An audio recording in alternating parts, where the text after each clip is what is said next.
How's it going, everyone? If you're a fan of the strange, dark, and mysterious delivered in story format, then you've come to the right place.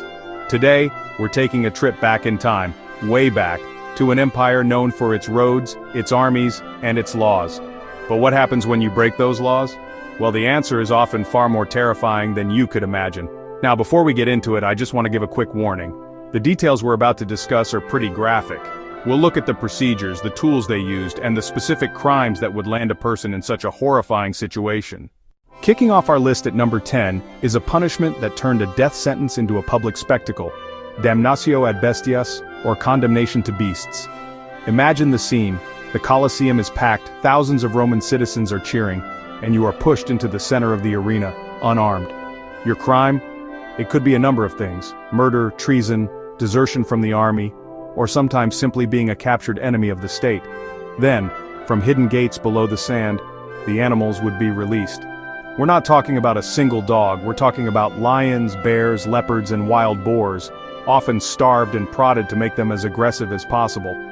The crowd would roar as the animals, confused and enraged, would inevitably attack the helpless victims.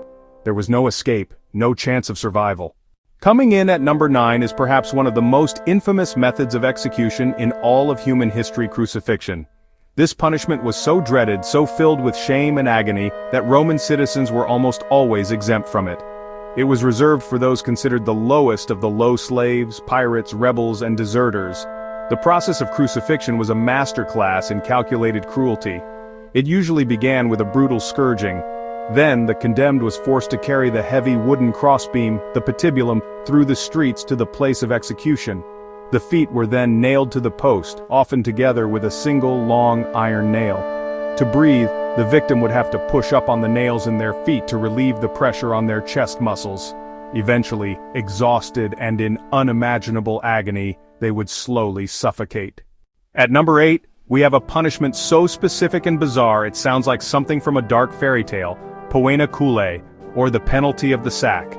This was reserved for one of the most heinous crimes a Roman could imagine: parricide, the murder of one's own father. In a society built on the concept of pater familias, killing him was an attack on the very foundation of Roman life. First, the convicted person's head was covered in a bag made from a wolf's hide.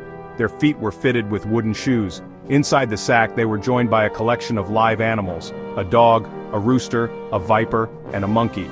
The sack was placed on a cart, driven to a nearby river or the sea, and then unceremoniously thrown into the water.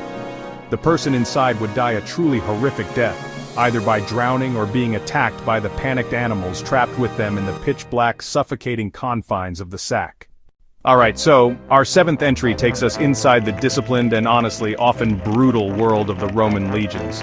This punishment was called fustuarium, and it was a method of execution for really serious military crimes like desertion in the face of the enemy, falling asleep on guard duty, or abandoning your post. A military tribune would lightly touch the condemned man with a club or stick, the fustus. That single touch was the signal. At that moment, the man's own comrades would descend upon him. They were armed with clubs, sticks, and stones, and they would beat him mercilessly. The beating was swift and savage, and it always ended in death. Coming in at number 6, we have another military punishment, and honestly it's so infamous that its name has entered our language: decimation. They were divided into groups of 10, and within each group they would draw lots. This could be done by drawing stones or marked pieces of parchment from a helmet. 9 of the lots would be blank, signifying life. 1 would be marked for death. The man who drew the marked lot was the one chosen to pay the price. The 9 soldiers who had been spared were then forced to carry out the execution of their unlucky comrade. They would beat him to death with clubs and stones. Breaking into our top 5 is a punishment that, honestly, taps into a primal human fear: being burned alive. In ancient Rome, this fiery execution, known as vivicumbrium, was reserved for crimes like arson. Emperor Nero, for example, notoriously used this method against Christians whom he blamed for the Great Fire of Rome. They would be stripped of their clothes and tied to a stake or a post, the paxillus. Piles of wood and other flammable materials were stacked around their feet. Sometimes, to make the spectacle even more gruesome, the victims were coated in flammable substances like pitch or tar. This not only ensured they would burn more intensely, but also turned them into living torches, a practice known as tunica molesta. The screams, the smell, the sight of a human being turned into a living torch was a message that no one in the crowd would ever forget. At number 4, we move from the public square to the darkest corner of Rome's most notorious prison, the Tullianum. This was where the state's most high-profile enemies met their end, not in a public spectacle, but in a cold, dark, secret execution.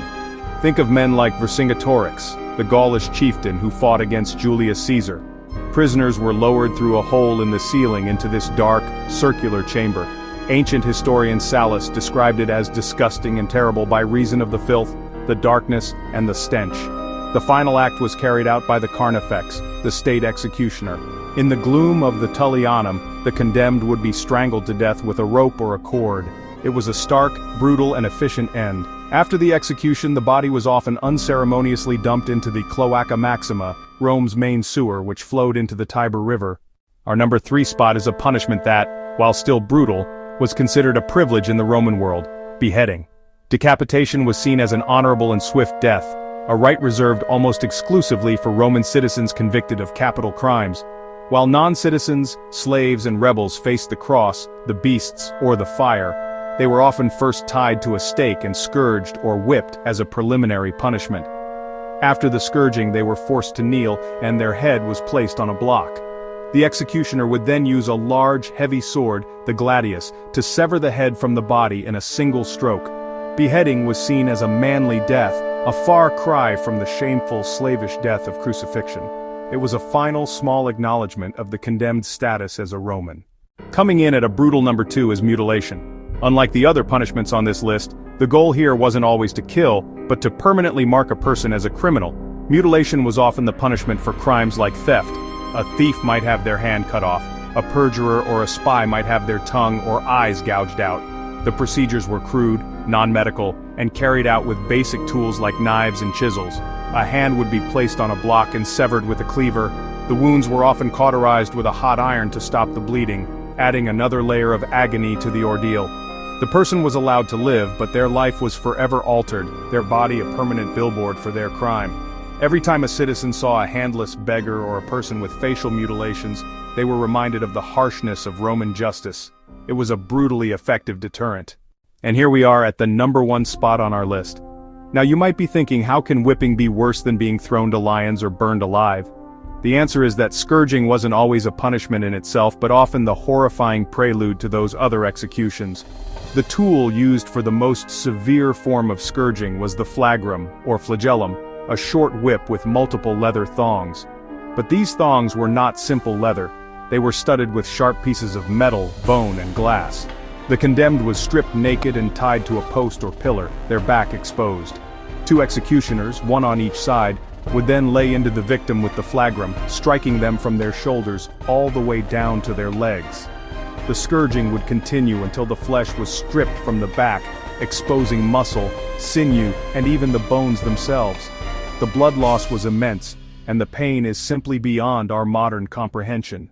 This was the punishment that preceded crucifixion. It was the agony before the agony. For this reason, for its sheer, focused, and calculated cruelty designed to maximize suffering as a warm-up for an even worse fate, scourging earns its place as the most brutal punishment of ancient Rome. And there you have it, a journey into the 10 most brutal forms of punishment from the Roman Empire. It's a chilling reminder that beneath the marble statues and grand architecture, there was a system of justice that was often as brutal as it was absolute. It's a stark contrast to the legal systems most of us live under today.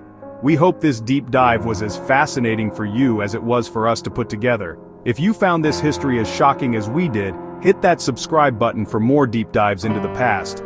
Don't forget to also hit the like button and share this video with anyone who has a taste for the strange, dark, and mysterious side of history. Until next time, stay safe, and be glad you're not on the wrong side of the law in ancient Rome.